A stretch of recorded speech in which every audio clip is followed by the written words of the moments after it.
Hello friend, कैसे हैं आप लोग। तो आइए आज के टॉपिक में हम बात करने वाले हैं जनजातीय लोग कौन थे। मैंने आपको इससे पहले वाले टॉपिक में बताया था कि जो जनजातीय होते हैं उसमें से एक वह लोग होते हैं जो खाना बदोश होते हैं, मतलब घुमंतू जनजाति के लोग होते हैं।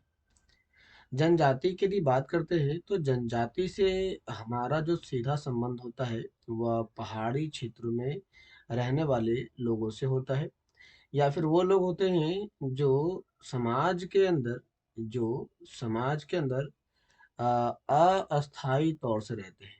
अस्थायी, आज यहाँ है तो कल वहाँ है, इस प्रकार से यह घूमते रहते हैं।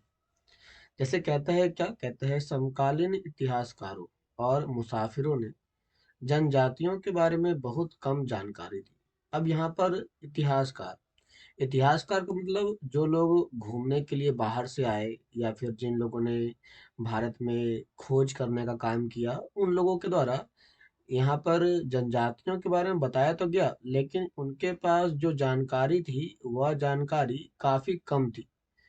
कम जानकारी के होने के पीछे क्या कारण था? तो इसके पीछे सबसे बड़ा कारण ये था कि उनकी जानकारी का स्रोत उनको पता नहीं था। जानकारी के स्रोत की जानकारी नहीं थी।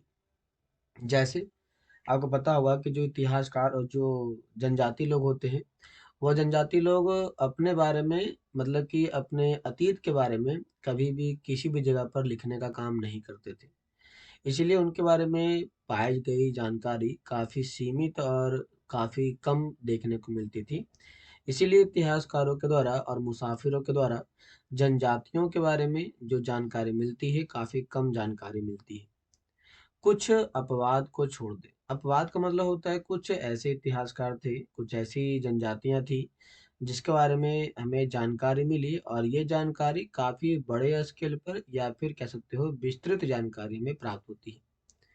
लेकिन यहाँ पे कहता है क्या? लेकिन इसमें कहता है तो जनजाति लोग भी लिखित दस्तावेज नहीं रखते थे, लेकिन समृद्ध रीति रिवाज, क्योंकि आपको पता ही है कि जो जनजाति होती है इनका अपना खुद का समाज होता है। इनके अपने खुद के समाज के अंदर अपने खुद के नियम कानून होते हैं, क्योंकि ये अपने ही नियमों कानूनों को मानते हैं। इनके साथ साथ इनका खुद का रीति रिवाज होता है। इनके जो रीति रिवाज होते हैं, यह रीति रिवाज समाज के बाहरी लोगों से प्रभावित नहीं होते हैं, बल्कि ये अपने रीति रिवाज अपने समुदाय के बीच ही रखते हैं और उसको बढ़ावा देने का काम करते हैं। तो ये इसकी अपनी अलग विशेषता होती है। कहता है इसके साथ साथ कि और वाचिक या मौखिक परंपराओं का वह संरक्षण करते हैं। वाचिक का मतलब बोलने वाला, मौखिक वाचिक बोलने वाला, या फिर हम जिसको दिखावा करते हैं, उनकी जो अपनी रीति रिवाज होती है, ये उन परंपराओं को हमेशा ही संरक्षण देते हैं, बढ़ावा देने का काम करते हैं। इसमें कहता है कि ये परंपराएं हर नई पीढ़ी को विरासत में मिलती है। जैसे कि अब ए है, अब ए का बेटा बी है, बी का बेटा सी है।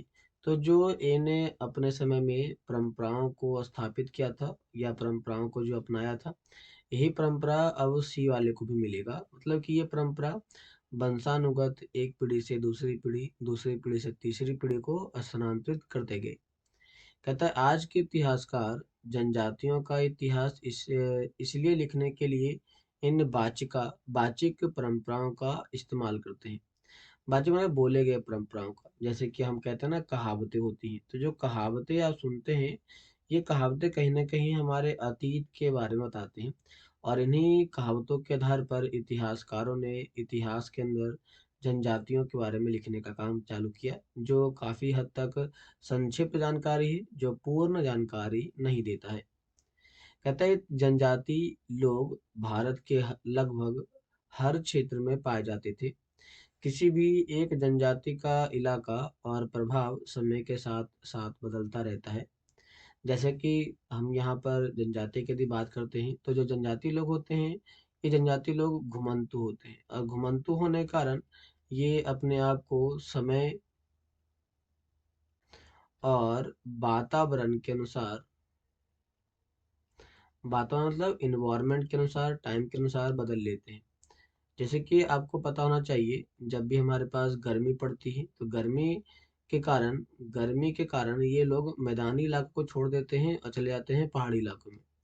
लेकिन जैसे ही यहाँ पर ठंडी बढ़ जाती है वैसे ही ये लोग नीचे आ जाते हैं, मैदानी इलाकों में आ जाते हैं। तो ये लोग कभी भी एक जगह पर स्थायी नहीं रहते, बल्कि अपने चीज़ों की खोज के लिए, अपनी ज़रूरतों को पूरा करने के लिए घूमते रहते हैं। कहता है कि कुछ शक्तिशाली जनजातियों का बड़ा सॉरी बड़े इलाकों पर नियंत्रण था, जैसे कि पंजाब में खोखरा जनजाति 13वीं सेंचुरी और 14वीं सेंचुरी के दौरान बहुत ही प्रभावशाली थी। तो यहाँ पर कुछ जनजातियों के जो नाम दिए गए ना, हम उनको अंडरलाइन कर लेंगे, क्योंकि यहाँ से क्वेश्चन डायरेक्टली आपके पूछे जाते हैं कि वो किस दौरान या किस समय कहाँ से शामिल थे, किस राज्य में इनका प्रभाव था। ऐसे कुछ क्वेश्चन यहाँ पर डायरेक्टली पूछ लिए जाते हैं। तो कहेंगे कि पंजाब के अंदर जो जनजाति थी उसका नाम क्या था? उसकी जनजाति का नाम था खोखरा जनजाति था, खोखरा। ये जनजाति पाई जाती है पंजाब के अंदर। ये बहुत ही प्रभावशाली थी और यहाँ बाद में गौखर लोग ज़्यादा महत्वपूर्ण हो गए। गौखर लोग जो थे वह इसी प्रकार के खोखरा जनजाति के अंदर से ही आया करते थे, इसीलिए इनका डोमिनेंस या इसका प्रभाव इस समय ज़्यादा था। कहता है कि उनके मुखिया का नाम था कमाल खान। गख्खर को बादशाह अकबर ने मनसबदार बनाया था। अब देखो, अब एक बात तो साफ हो चुकी है यहाँ पर कि कोई भी राजा अपने दरबार में रहने वाले लोगों को शासन करने के लिए, रूल करने के लिए उनके बीच में जाना बहुत जरूरी था। तो जो लोग उनके बीच से जुड़े होते थे उन लोगों को राजा ने बड़े बड़े कामों के लिए रख लिया, ताकि उनको छोटे छोटे काम दे करके उनको उस पूरे समुदाय को हम आसानी से नियंत्रण कर सके या कंट्रोल कर सके। तो नियंत्रण करने के लिए इस समुदाय का जो मुखिया होता है, उन्होंने उस मुखिया को ही क्या कर दिया, इस मुखिया को ही एक रोजगार दे दिया गया। इनके द्वारा जो रोजगार दिया गया उसका नाम था मनसबदार। अब मनसबदार का मतलब जानते हैं क्या होता है? मनसबदार का मतलब होता है यह एक टाइप का इस समाज का मुखिया होगा। अब ये मुखिया हो जाएगा तो जो भी इसमें डिसीजन मेकिंग होगा, काम होगा, ये सारे के सारे काम इनके अंदर में होगा, तो इसीलिए इनको अपने अंदर में मिला लिया गया। फिर कहता है मुल्तान और सिंध में मुगलों के द्वारा अधीन कर लिए जाने से पहले लंगाह और अर्धुन, कहता है लंगाह और अर्धुन, इन दोनों के बारे में यहाँ पे बात करता है और उन्हीं के प्रमुख अत्यंत विस्तृत क्षेत्र तक फैले हुए थे। अभी जब आप चित्र देख रहे हो, ये वह चित्र है जो भारत में विभिन्न जनजातीय क्षेत्रों में पाए जाते हैं, मतलब कि अलग अलग राज्यों में जो जनजातियां पाई जाती है, हम इसके बारे में इसी टॉपिक में देखेंगे। जैसे कि आप देखेंगे कि ज़्यादातर हमारे यहाँ जो जनजातियां पाई जाती है किसी न किसी नदियों के किनारे आपको देखने को मिल जाएगी। जैसे कि आप देखेंगे, गख्खर देखेंगे, खोखर देखेंगे, जंजुहा देखेंगे, लंगाहा देखेंगे, अरघून देखेंगे, समास हो गया। ये जितने भी आप जनजातियां देख रहे हैं, सारे की सारी जनजातियां जो है वह सिंधु नदी के किनारे बसी हुई है। अर्थात आप इंडस जो वैली है, इंडस जो रिवर है, उन्हीं के आसपास देखने को मिल जाती है। फिर थोड़ा सा और नीचे आएंगे तो आपको देखो मिल जाएगा, भील मिल जाएगा। जो भील है आपका गुजरात में है, जो कोली है वो गुजरात में है, जटवास गुजरात में है। इसके साथ थोड़ा सा और आ जाते हैं तो कोच है, खांसी है, काचरी से, नागा है, अहोम है, ये सारे नॉर्थ ईस्ट के हैं। आपका चेर है, ओरोन है, मुंडा है, फिर इसके बाद संताल है, ये सब झारखंड के हैं। ऐसे कुछ जनजातियां भारत के किसी खास क्षेत्र में फैले हुए देखने को मिल जाते हैं। हमारे भारत में कुछ मिडिल क्लास में है, बल्कि मिडिल इंडिया में है, जैसे कि गोंड है, बेगर है, बेगा से खोंड है, गोंडवाना लैंड हो गया, तो कोयना है आपका, भील, कोली, अब काटकारी से, बेराद, कारे, अ, कोरागा, बादगस, बेतर, मारवाड़, जितने भी आप देख रहे हो, ज्यादातर आपको इसमें जनजातियां जो मिलती है किसी न किसी नदियों के किनारे ही देखने को मिलती है। अब नदियों के किनारे बनाए जाने का मुख्य पर्पस ये था ताकि ये आसानी से ट्रांसपोर्ट कर सके, हालांकि ये जाने आने के लिए आसान हो सके और इसके साथ व्यापार को बढ़ावा दे सके, कंट्रोल कर सके, इसीलिए ज़्यादातर इन लोगों के द्वारा यहीं पर अपने अपने जनजातियों की स्थापना की गई थी।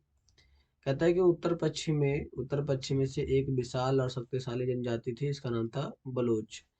ये लोग अलग अलग तरह के मुखिया वाले कई छोटे छोटे कुलों में से बटे हुए थे, लेकिन इनको कई सारे छोटे छोटे भागों में बांट दिया गया। कहता है पश्चिमी हिमालय में गड्डी गड़रिया की जनजाति रहती थी। उपमहाद्वीप के सुदूर उत्तर पूर्वी भाग पर भी नागा, अहोम और कई दूसरी जनजातियों का पूरा पूरा प्रभाव देखने को मिल जाता है। किनका? तो नागा का, अहोम का और कई दूसरी जनजातियों का प्रभाव देखने को भारत में मिल जाता है।